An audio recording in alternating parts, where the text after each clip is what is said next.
Tesla debuted its Model S Plaid last night at the company's headquarters in Fremont, California. Tesla is touting the car as the quickest production car that has ever made and has already begun deliveries. Joining us right now is Colin Rush. He's Oppenheimer Managing Director and a senior analyst. And Colin, you are one of the most bullish names on Wall Street right now. I think your price target is $1,080 for Tesla. Did you see anything last night that makes you more sure of that, or what are you thinking at this point? You know, it's important for this company to maintain its leadership from a technology perspective around the drivetrain and as well as the product design. And I think they demonstrated that well last night. Our price target really is based on their ability to really deliver autonomous vehicles. And, you know, what we saw last night was that they're preparing for full autonomy in terms of the user experience within the vehicle. And that's important to see them migrating towards that full autonomous experience inside the car between the back seats, the display, and some of the other features within the display, preparing for folks to not really have their hands on the wheel going forward. It's a pretty car, and it's pretty impressive, the things that they're saying it can do, going from 0 to 60 in under 10 seconds, in under 2 seconds, I should say. And also, it comes with a pretty hefty price tag. You're talking about $120,000. Just wonder what that means in terms of sales. Is this something that's really going to add to the bottom line, or this is, like you mentioned, just about leadership? I think it's really about leadership and demonstrating, you know, support for the brand. You know, the Tesla brand, I think, has been really powerful for the company in terms of its leadership in electric vehicles, and they need to maintain that position. You know, you've seen any number of examples as you know, a company grows, that its leadership around the brand and kind of exclusivity starts to fade a little bit. And so having a vehicle like this that folks can aspire to really is important for them to maintain the quality and kind of the exclusivity of that brand going forward. Tesla shares were on fire last year, but if you look at this year, they're down about they're up about 15% year to date, down 15% year to date, which trails the S&P 500 and the Dow. And if you're looking at just what's happened from the 52-week high, they're off by about 33%. What happened? Was this a stock that pulled a lot of performance forward, or what else is the street waiting to see right now? Yeah, I mean, so we cover a lot of names in and around the climate space, and we saw just an extraordinary run last year, really through the end of January into early February.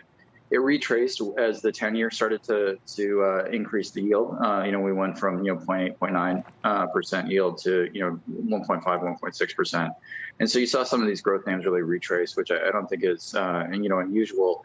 And the climate names really retraced as well in that environment. So, you know, a big part of this is just the market figuring out the relative valuation for growth in an environment where you've got very affordable capital available.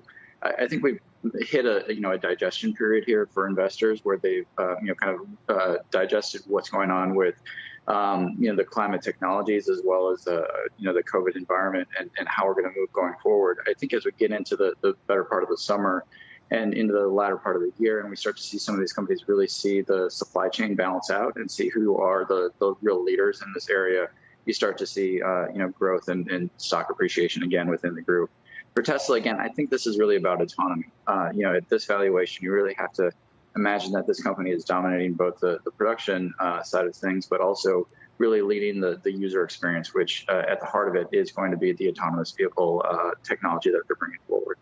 But Colin, at $1,080, your price target is way, way above where it stands right now. If you think that that's still realistic for a price target, you must think that there's still a lot of volatility that will come in this stock.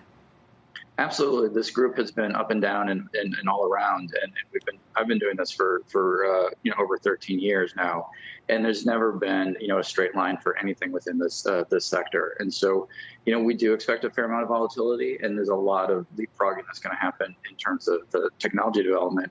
But what we saw last night was that Tesla really has continued to push the envelope in terms of the technology and the engineering, and the motor that they've developed. The integration of some of the new features is really pretty impressive at this point, and it's really something that none of the other automakers can lay claim to.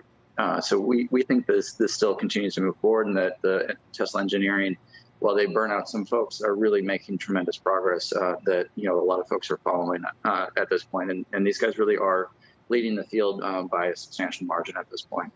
What's actually driving things right now? You mentioned the 10-year at one point, but really looking at this, it seems like it's hard to do fundamental analysis on this when you have such volatile moves and such huge swings.